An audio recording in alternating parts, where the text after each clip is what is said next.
Hi, this is Sammy from ANZF Sounds, and this is my second video on sound design. Today we're going to create a nice thick patch in Strobe. It's going to be a pluck sound, it's going to use Unison, and it's going to have an interval between the oscillators of a fifth. So let's jump in and have a listen to how it sounds.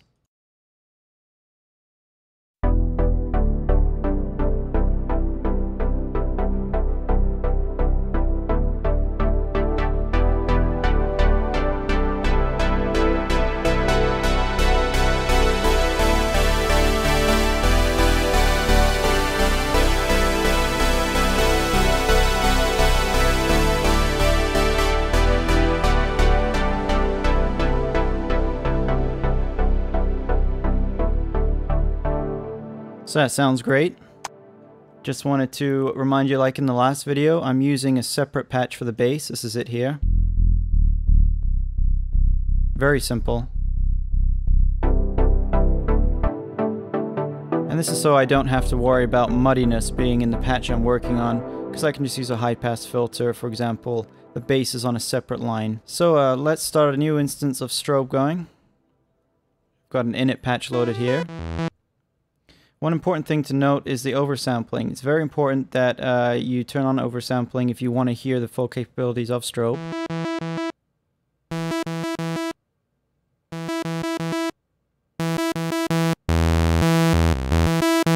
As you can hear, it's quite a lot brighter with it on. It's just more robust sounding.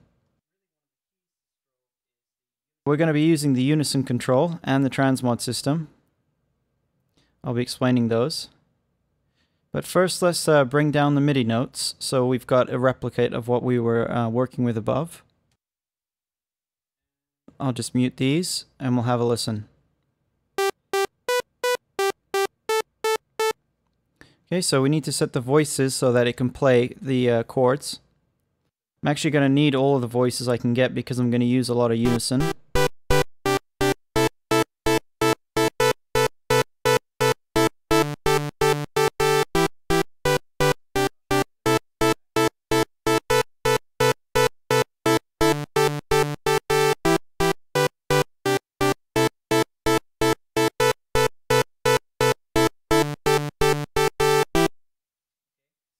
So let's get started on shaping the sound. I'm going to go straight to the amplitude envelope. I'm going to dial in a little bit of attack so we don't get any clickiness on the front of the notes.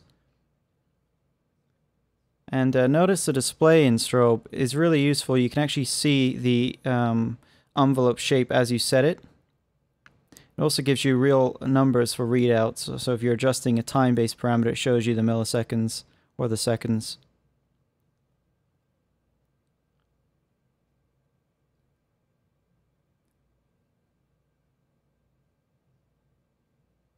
So what I'm going for here is just a nice even roll off with a nice long release.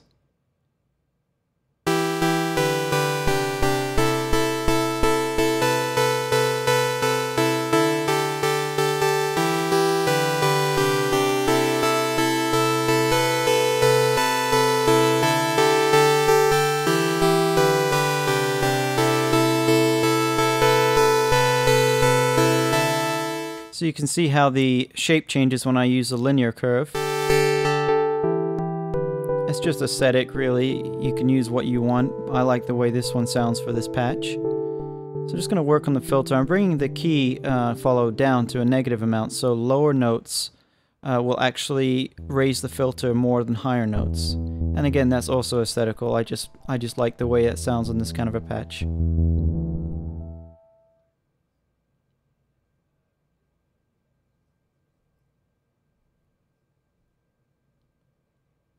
Now I'm going to bring in the envelope. This mod envelope here is actually going to control the filter cutoff when I bring up the modulation amount. This particular parameter is hardwired. You don't need to set it up in the mod matrix.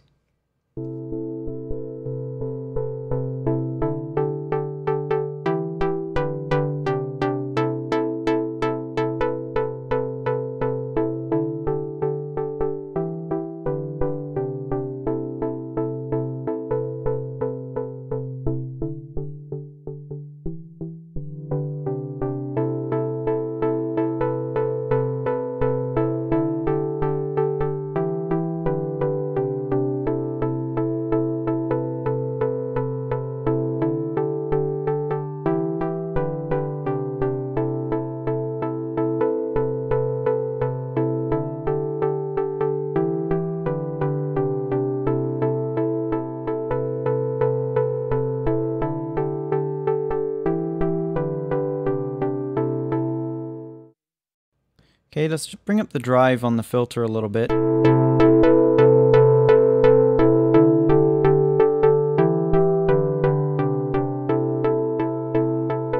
Just introduce a little distortion to the sound. That gives it a bit more power. I'm going to turn it off for now. And I'm just bringing up some, well, I'm adding in some brightness to the sawtooth waveform by bringing in a very thin pulse.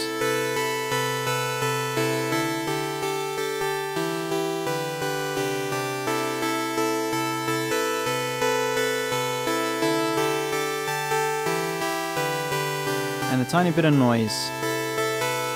There's also analog noise here. This parameter basically makes the synth a little less linear and introduces a little bit of noise. So next we're going to look at the stacking and detune. This stacks oscillators on top of each other and you can detune them for a lush effect.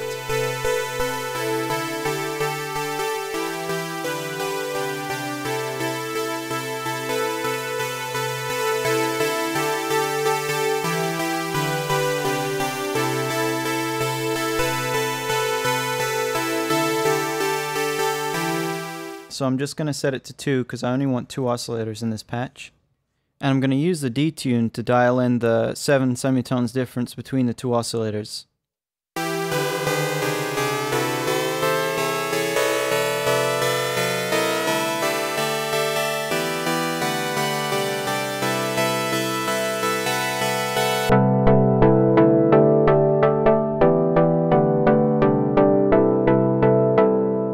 So that's already sounding really lush now. So now we're going to look at the unison controls. They're here in the poly section. So how this transmod works is you define the source up in the top section like we're doing now, and you got all these choices. If we choose unison, then each unison voice is going to affect whatever we assign this control to. So we're basically, as if this was a mod matrix, we're now assigning the source. And so let's actually take a listen to how this will affect say the pitch parameter. I'll do an extreme amount first.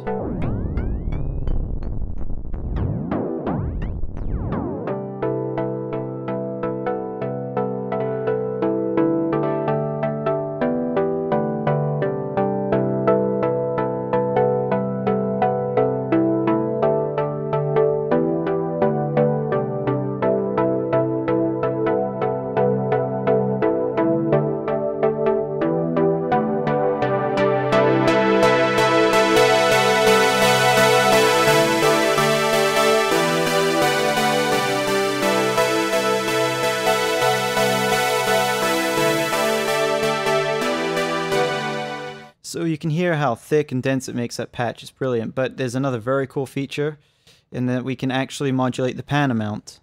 And this is going to create a stereo unison effect by panning the voices left and right. And you can see the plus and minus and then the plus here. And this is showing that the source is either bipolar or polar. So right now we've chosen bipolar, so that means an equal amount of modulation will work in the opposite direction as well. So I've set it to pan all the way to the left. Other voices in the unison are going to pan all the way to the right.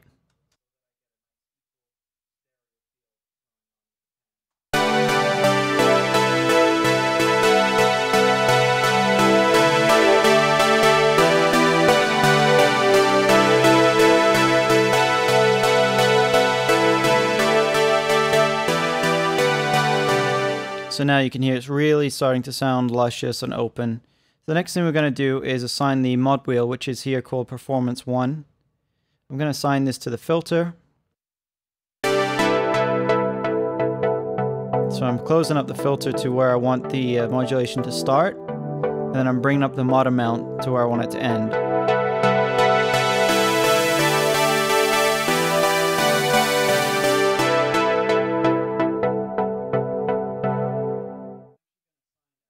So there are a couple of more parameters I'd like to modulate now. I'm going to modulate the mixer section to bring up that pulse wave just a little bit more as the mod wheel comes up, and a tiny bit of noise. Also the sub oscillator, it's going to create a nice bit of power to the sound. But I don't want to dial in too much, because again I don't want muddiness.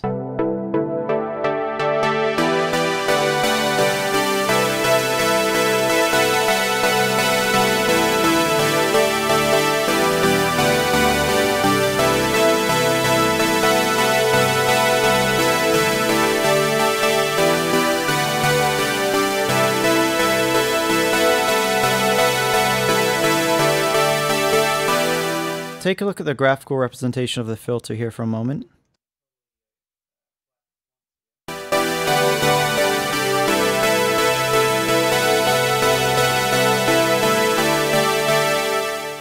You can see I'm losing a tiny bit of high end even with the filter fully open, and that's due to the key tracking. So as the mod wheel comes up, I'm going to bring the key tracking up as well, and that lets more high frequencies pass through. So next we can engage the LFO. We can use it to modulate the pitch a little bit. We're going to have to use the transmod system. I'm going to set it to make a sort of nice detune that's going to make this sound a little more organic, a little more vintage. First, we'll set this to the sine waveform. We could set it to mono, but actually I'm going to let each voice have its own running LFO on this. So we're going to need to set this LFO to bipolar, because when we choose a modulation amount, we need it to modulate in the opposite direction equally, or else we'll just end up tuning the whole patch up like 10 semitones or whatever it might be. We also need to set the ramp setting here. We need to change that to constant. What this control does, like say it's set on ramp, the LFO will operate based on the settings in the ramp. What we want is it to just operate freely without any parameters attached to it. So if I wanted, I could assign, say, the mod wheel or any of these controls, and they would define how strong the effect of the LFO actually is. So if I did that, it would only operate as long as the mod wheel was turned up, but I want it to run constantly.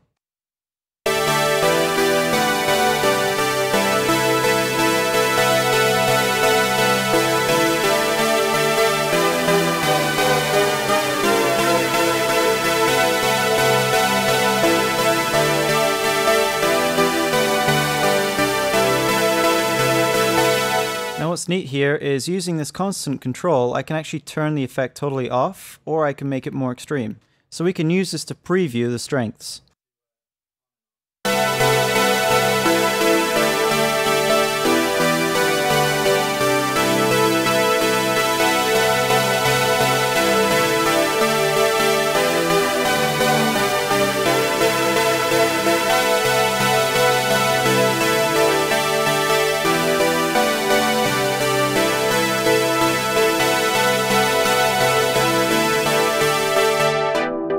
So I've settled on this fairly subtle setting, 0.5 of half the strength of the LFO.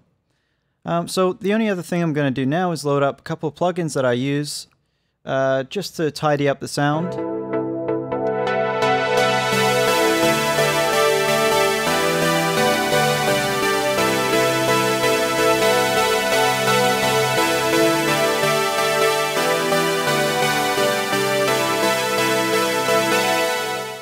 That'll help it gel better with the bass. By the way, that Clean Sweep plugin is free from Plugin Alliance. Recommend you go check it out.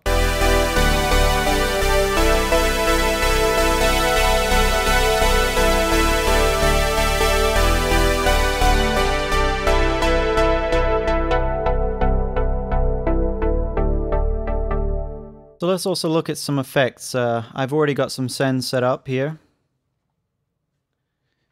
And I'm going to show you the plugins I'm using. I really like the Valhalla plugins. They're $50 each and they're very good. He's got a number of reverbs, and this is a multi-effects unit, but it does fantastic long reverbs, and it's really good for delays.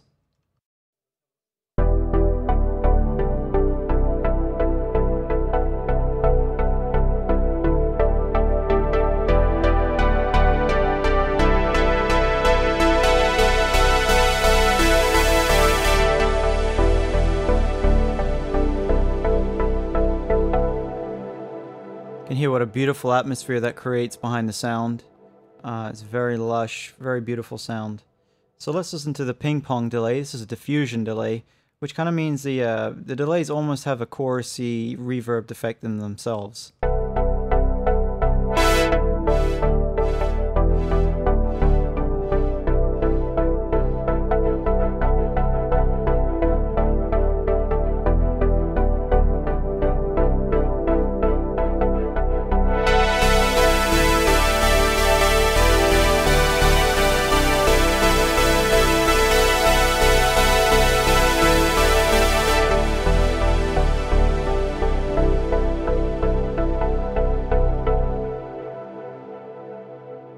So that's really sounding great to me.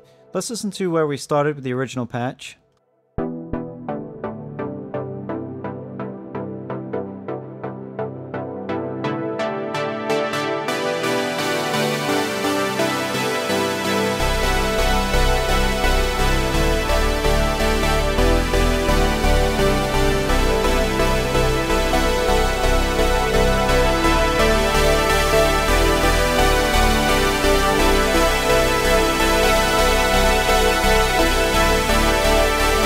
This is a great synth, by the way, and I really do recommend it. It's very easy to use, it has a lot of variety of sounds that it can put out, and it sounds fantastic. So thank you for watching. I really hope you enjoyed this video. Please do subscribe to my YouTube channel and write in the comments below what you thought. Tell me what you'd like to see in future videos, and do check out einzahafsounds.com. It's in the description. I actually have a bank for FXpansion synth-squad, which includes Strobe, Cypher, in Fuser, and Fuser allows me to put these synths and effects all together, fuse them together to make a mega synth, and it's just really fantastic. Do go to fxpansion.com, they sell it, and listen to the demos. So this has been Sammy from Einzah Sounds. Until next time, take care.